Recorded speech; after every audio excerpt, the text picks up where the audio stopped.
Buenas tardes. Me permito presentar formalmente al licenciado Javier Esteban Hernández Valencia.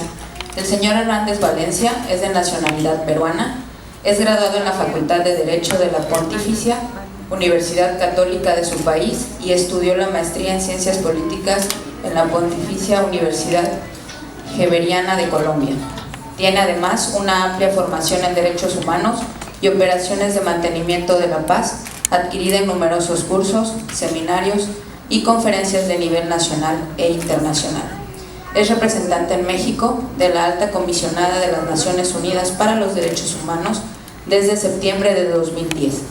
A lo largo de sus 22 años de carrera laborando para las organizaciones de las Naciones Unidas, ha desempeñado cargos en Colombia, Haití, Guatemala, El Salvador y en la sede del Secretariado de las Naciones Unidas en Nueva York.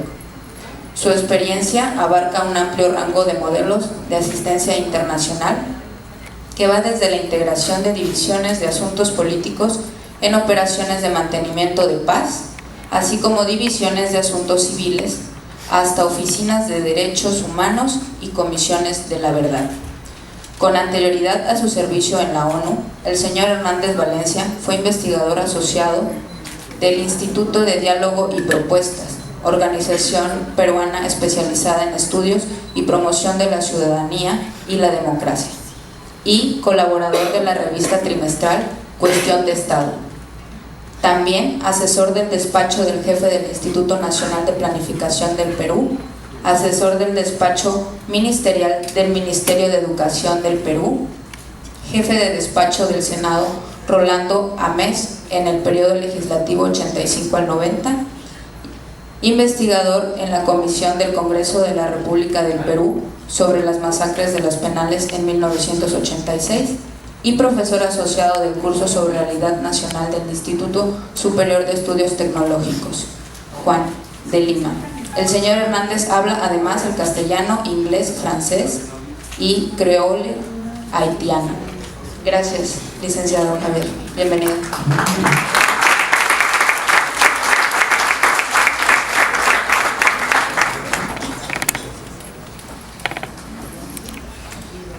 Muy buenos días a todas y a todos, en especial a nuestra señora secretaria Rosario, gracias por la invitación.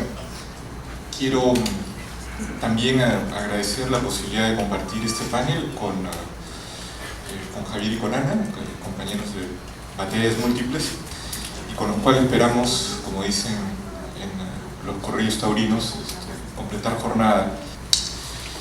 ¿Quiénes de ustedes, si por favor levantan la mano, han tomado nota o recuerdan cuándo fue la aprobación de la reforma constitucional en derechos humanos? Fue el 10 de junio. Quiere decir que el martes pasado, el martes, cumplimos 3 años de la reforma constitucional. De hecho, el miércoles, Ana y yo estábamos en un evento oficial convocado en la antigua sede del Senado de la República, en el centro del Distrito Federal, por los 3 poderes del Estado, el Congreso, el Poder Judicial y el Ejecutivo, en un acto que celebraba, conmemorando el 3er aniversario de la reforma constitucional en derechos humanos, celebraba el balance de progresos y avances en la implementación de la reforma constitucional. Y entonces lo que estoy tratando de llamar la atención a todas y todos ustedes es que, por un lado, la reforma constitucional, la promesa del cambio de paradigma, el 3er aniversario, el informe de los 3 poderes de la Federación sobre lo que está avanzándose, y por el otro lado, un dictamen negativo a una iniciativa que aborda los derechos de las mujeres de cara y sin ambajes en Guerrero.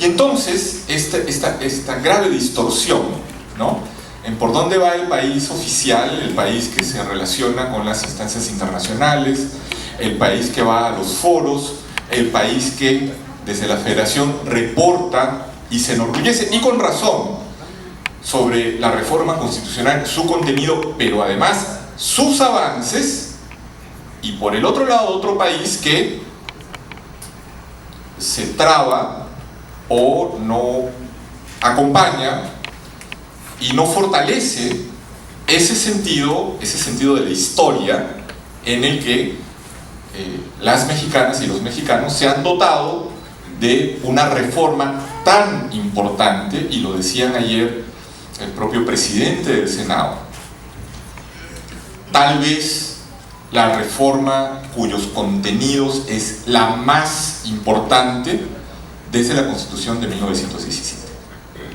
Entonces yo comparto con ustedes esta, al menos, pues, preocupación, ¿no? Preocupación sobre cuál es la señal que dan ustedes desde Guerrero frente a ese espacio, esa punta de flecha, ese tren bala en el cual los derechos se expanden, se protegen, se garantizan, y un debate en el cual todo lo que está allí contenido se ignora, y, como decía Rosario, inclusive en la fundamentación del dictamen se utilizan los argumentos que en el voto de la Corte no fueron los que sustentaron el voto de la Corte, sino son los argumentos de minoría. Esa brecha tiene que ser de alguna manera cerrada, y en este momento, por lo menos, puesta en evidencia. Porque la promesa de la reforma constitucional, eso que llamamos muchos el cambio de paradigma, se va a deteriorar, se va a devaluar, se va a revertir si es que en las legislaturas locales no se toma el sentido programático de lo que dice ahora el artículo primero constitucional, es que los derechos humanos son universales, son interdependientes, están interrelacionados, y añade la Constitución mexicana, y son progresivos. Es decir, hay que seguir avanzando. Y entonces la alerta ya no es solo una alerta, digamos, y voy a ir a eso, pero no es solo una alerta desde los marcos internacionales. Es que desde el artículo primero constitucional, y desde hace 3 años, los marcos internacionales son marco nacional, son bloque de constitucionalidad. Yo no vengo aquí solo entonces a defender compromisos internacionales, vengo a defender o a poner en evidencia que esto hoy está en el eje, en el centro de gravitación de la Constitución mexicana, esa Constitución que las mexicanas y los mexicanos ponderan, proclaman y presentan como un cambio de paradigma. Dicho esto, permítanme señalar que no vengo a representar una posición nueva, o, si alguien quiere criticarla, oportunista dentro de un debate que solo les corresponde a los guerrerenses.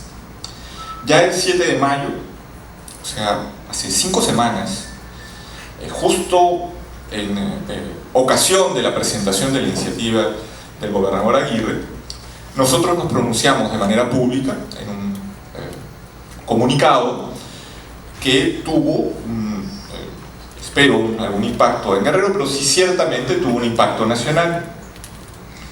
Y leo parte de él, digo: el paso que se busca dar en Guerrero no solo retoma reivindicaciones primordiales y de larga data de las mujeres, sino que además abre una vía y da un ejemplo de ejercicio de liderazgo en la siempre compleja tarea de dar cumplimiento a las obligaciones y recomendaciones internacionales.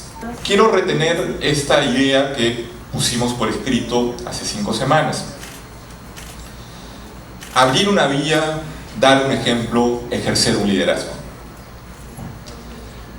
Eso está a punto de perderse si es que no hacemos evidente lo que está en juego en el debate. Pero yo quiero hablar del contexto jurídico internacional. Como ustedes saben, existen una serie de tratados y deberían saber además que ahora esos tratados, como señalaba por el artículo 1 constitucional, son parte del bloque de constitucionalidad mexicano. Pero los tratados no vienen solos. Los tratados vienen con mecanismos que generan lo que para muchas y muchos de ustedes que son estudiantes de Derecho esta palabra no les va a resultar ajena, que generan lo que se llama la interpretación auténtica. Los tratados no generan per se tribunales, excepto el Tratado de Roma, la Corte Penal Internacional. Pero los tratados generan cuerpos colectivos que se llaman comités de los tratados, que son los encargados de vigilar el cumplimiento de las obligaciones de aquellos países que se han sometido soberanamente y ratificado los tratados. Y los comités, a lo largo de los años, ejercen la función de interpretar el tratado. La interpretación auténtica emana de los comités y se traduce en recomendaciones. Recomendaciones para que cada país que ha firmado el tratado implemente, aplique de la mejor manera, en la vía correcta, ese tratado. Insisto entonces, aquellos que creen que solo estudiar el tratado basta, es como ir a la película de moda en Acapulco esta semana, Transformers, y quedarse los 5 primeros minutos y salirse y decir, ya vi la película. Los que crean que solo se trata de ver los tratados se equivocan. Se trata de ver los tratados y el proceso de años por vía de los cuales los tratados han emitido interpretación auténtica. Y esa emisión de interpretación auténtica cobra sentido en 2 tipos de documentos. Lo que se llaman las observaciones generales, que no van dirigidas a un país en particular, sino a todos los países que han firmado el tratado. Y 2, las recomendaciones, que se hacen a los países de manera específica porque los países tienen que reportar, tienen que regularmente, periódicamente, tienen que decir qué han hecho para que el tratado cobre vigencia. Y México tiene, desde antes de la reforma del artículo 1 constitucional hace 3 años, México tiene una larga, histórica y muy nutrida relación con los comités de los tratados por vía de las recomendaciones, que están todas esas recomendaciones disponibles de manera pública y transparente. Y si quieren tomar nota, el portal que nuestra oficina, la Secretaría de Relaciones Exteriores y el CIDE han puesto a disposición con todas las recomendaciones se llama www.recomendacionesdh.mx. Allí encontrarán ustedes esta larga historia, como esas cartas de amor, esa larga historia de recomendaciones y respuestas y recomendaciones y respuestas del último cuarto de siglo de México con los comités de los tratados. Y esa es una relación establecida que cobra nueva dimensión con el artículo 1 constitucional de hace 3 años. Cobra nueva importancia. Pero hay otro gran carril que no podemos olvidar, que es las recomendaciones de los relatores, los procedimientos especiales o mandatos del Consejo de Derechos Humanos, antes Comisión de Derechos Humanos de Naciones Unidas, han producido también un cuerpo de recomendaciones que en ese mismo portal pueden ustedes recuperar. Y por último, desde hace 6 años, Naciones Unidas, con la reforma de los mecanismos de derechos humanos y con el rebautizo de la Comisión de Derechos Humanos a Consejo de Derechos Humanos, estableció un mecanismo que se llama el examen periódico universal. Es decir, los 193 Estados miembros de Naciones Unidas tienen obligatoria y por turno que reportar sobre derechos humanos ante los 47 miembros del Consejo y recibir recomendaciones de esos 47 miembros y de cualquiera de los otros restantes del grupo de 193 de la Asamblea General que quieran presentarse. Y ese ejercicio, que también produce recomendaciones, se llama el examen periódico universal. Ya más o menos les he puesto la geometría de esos caudales de recomendaciones que vienen de lo normativo, los tratados, vienen de los órganos políticos, el Consejo, y vienen de los mecanismos de protección especializados como las relatorías. Y ahí están. Y están en ese sitio, repito, www.recomendacionesdh.mx. Nosotros hemos puesto allí, y ya están a disposición de ustedes, las básicamente 1800 recomendaciones que hay para México.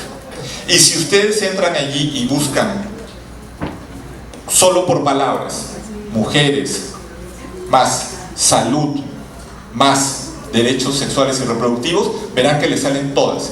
No solo las de el tantas veces y muy importante Comité para la Eliminación de todas las formas de discriminación contra la mujer, por sus siglas en inglés CEDAW, sino también todas las que tengan que ver con desaparición forzada, con defensores de derechos humanos. No importa la fórmula que ustedes pongan, el buscador, la herramienta les permitirá estar premunidos y premunidas de todo eso que yo menciono, esos grandes cursos y caudales. Ustedes los pueden utilizar para el debate si es que tienen la paciencia de buscar allí y no ir libro por libro, tratado por tratado, año por año. Dicho esto, ¿qué es lo que de la primera alerta que les dije en mi primera parte de la exposición, la reforma constitucional, el aniversario, ¿no? Cómo celebramos la reforma constitucional y cómo podemos dar una marcha atrás, específicamente en Guerrero? Paso a la segunda alerta. La segunda alerta es que México acudió al Consejo de Derechos Humanos en octubre, el 23 de octubre, y recibió 176 recomendaciones de los países presentes. De las 176, más del 10%, 24, tienen que ver con derechos de las mujeres. Dicho de otra manera, si la comunidad internacional, no solo los comités de los tratados, la comunidad internacional, el Consejo de Derechos Humanos, el órgano político, está preocupado y toma atención y sigue la situación de los derechos humanos en México. Y cuando vemos en qué temas, sí, en los temas de las mujeres. Y entonces, y voy completando mi argumento, hay recomendaciones específicas que hablan de esto, y en la recomendación 148.153 se recomienda a México fortalecer los servicios de salud sexual y reproductiva para garantizar que las mujeres que reúnen los requisitos para practicarse un aborto legal puedan acceder a servicios seguros, oportunos, de calidad y gratuitos en todos los estados del país. Esa es la recomendación. Y ustedes dirán, bueno, pero una recomendación entre 1750 o 1800, ¿cuál es la novedad? Hay recomendaciones más abundantes y más precisas por vía de CEDAW, sí. Hay recomendaciones más abundantes y precisas y antiguas por vía de otros mecanismos, sí, todos los sí que quieren. Pero aquí el dato es que en abril de este año, México regresó a Ginebra a dar respuesta a las recomendaciones. Y México dijo, respuesta, se aceptan las recomendaciones 148.53 y la siguiente 148.154. y luego de aceptarlas, dice, como poniendo al día qué es, más allá de la aceptación, lo que hace México, dice: se han llevado a cabo acciones para mejorar el acceso universal a servicios de salud sexual y reproductiva, como los servicios amigables para adolescentes, el Sistema Nacional de Información Básica en materia de salud y el Grupo de Atención Integral a la Salud de la Adolescencia. Entonces, sumo la alerta 1 y la alerta 2. La alerta 1, la reforma constitucional, todos, ¿no?, celebrando y todos diciendo: para allá vamos y avanzamos, y es el futuro y es el cambio de paradigma. ¿Qué pasa en Guerrero? Y 2, este diálogo con la comunidad internacional, que es un diálogo vivo que acaba de suceder, en el cual se aceptan las recomendaciones, se aceptan sobre salud sexual y reproductiva, y además de aceptarlas se dice: por si acaso, y ya hemos avanzado, ¿no?, hemos avanzado, se han llevado a cabo acciones para mejorar el acceso universal a servicios de salud. ¿Cuál es el mensaje que va a dar Guerrero si justamente lo que hace es limitar, cerrar, impedir eso que se dice y se acaba de decir en los foros internacionales, que es que se están llevando a cabo acciones para mejorar el acceso universal a servicios de salud sexual y reproductiva? Y entonces, uno como extranjero, ¿no?, y como funcionario internacional, dice: bueno, algo todavía no encaja, algo todavía no engarza bien en esto que México, ¿no?, presenta y proclama como un pleno compromiso hacia la comunidad internacional, hacia las recomendaciones, hacia el diálogo, sus informes, su aceptación de recomendaciones y lo que se hace a nivel de las entidades. Lo dejo como una pregunta, porque este es el tipo de información que agencias como la mía tienen que enviar a Ginebra y Nueva York. Es decir, una cosa pasa, ¿no?, afuera, y otra cosa pasa en Guerrero. Lo interesante del debate, para efectos de lo que ustedes van o no a resolver en Guerrero, es que han habido recomendaciones, y las hay y están en acta, del propio Vaticano. Y el Vaticano recomendó a México, en la recomendación 148.48, le dijo a México, el Vaticano, ahorita en octubre: respetar y defender la vida desde su concepción hasta la muerte natural, según las enmiendas constitucionales estatales, y promover una protección equivalente a nivel federal y local. Eso dijo la Santa Sede. Y México le contestó, ahora en abril, a la Santa Sede: la Suprema Corte de Justicia de la Nación ha confirmado la facultad de las entidades federativas de legislar en este ámbito, atendiendo la distribución de competencias que establece la Constitución, por lo que no se puede implementar la recomendación del Vaticano. En lenguaje diplomático, esto no tiene vuelta de página. México rechazó la recomendación del Vaticano.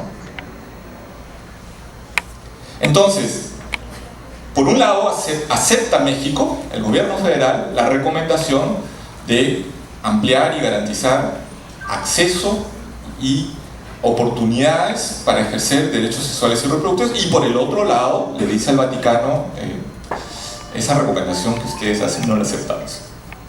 Ahí están definidos los términos del debate, en el que en una parte se encuentra Guerrero. O Guerrero se convierte en una isla de México frente a la comunidad internacional, de México frente a su diálogo, a su posición pública, a su enfoque de lo que es la implementación de esa promesa de la reforma constitucional, o Guerrero se pone de espaldas a eso, de una manera radical. Es casi como ya no solo pues la autonomía de los estados, bien respetada sin duda en el sistema federal, sino ya la divergencia total respecto a un país a dos velocidades, o un país en el cual, ¿no?, mujeres tienen menos derechos en ciertas regiones del país, tienen menos derechos. Y las mujeres, ¿no?, siguen viviendo el régimen de discriminación, de falta de acceso igualitario, de falta de salario equitativo, de falta de oportunidades, con normas legales. Con normas legales. Ya no le echamos la culpa a la cultura, al machismo, a la televisión, a las películas en blanco y negro de los 50. Cuando estamos viviendo en tiempo real la manera en la que se perpetúa y se cimenta la ciudadanía de segunda clase. Y yo creo que en el mensaje de Guerrero, ya no solo hacia México, hacia el resto de México, sino en el mensaje de Guerrero hacia el mundo, hay una enorme posibilidad de una regresión, no solo de derechos, sino de este diálogo enriquecido que, por vía de la cada vez más importante y estructural capacidad de México de incorporar recomendaciones internacionales, ha sido puesta en juego en los últimos 25 años. El 30 de abril se publicó en el Diario Oficial de la Federación el Programa Nacional de Derechos Humanos. Y el Programa Nacional de Derechos Humanos, búsquenlo, son 60 páginas, allí está. Tiene como principio de su elaboración, la incorporación de las recomendaciones internacionales. Y entonces, ahora que tenemos una herramienta de política pública para elaborar políticas en derechos humanos, ¿qué decimos? Tiene que nutrirse de recomendaciones internacionales. Esas que les digo están en ese portal. En Guerrero dicen, no, no, las recomendaciones internacionales ni nos interesan ni nos importan, no son parte de nuestro debate, ¿no? Y nuestro debate está por fuera de estos carriles y estas grandes, yo diría, potencialidades de la propia reforma constitucional, sin duda ya ni hablar del programa de derechos humanos. Y dicho esto, de verdad, obviamente, esto es solo una manera de enfocar el asunto que yo espero ustedes ponderen, porque no es una manera desde el derecho internacional, es una manera desde el artículo 1 de la Constitución, que hoy está, y ahí sí voy a utilizar la palabra, preñado de todo este cuarto de siglo, de todas estas recomendaciones internacionales, y de las cuales no hay que ir tan lejos. Estoy hablando de abril y de octubre, ¿no?, en el que acabamos de presentar el examen ante el Consejo de Derechos Humanos. Muchas gracias por su atención.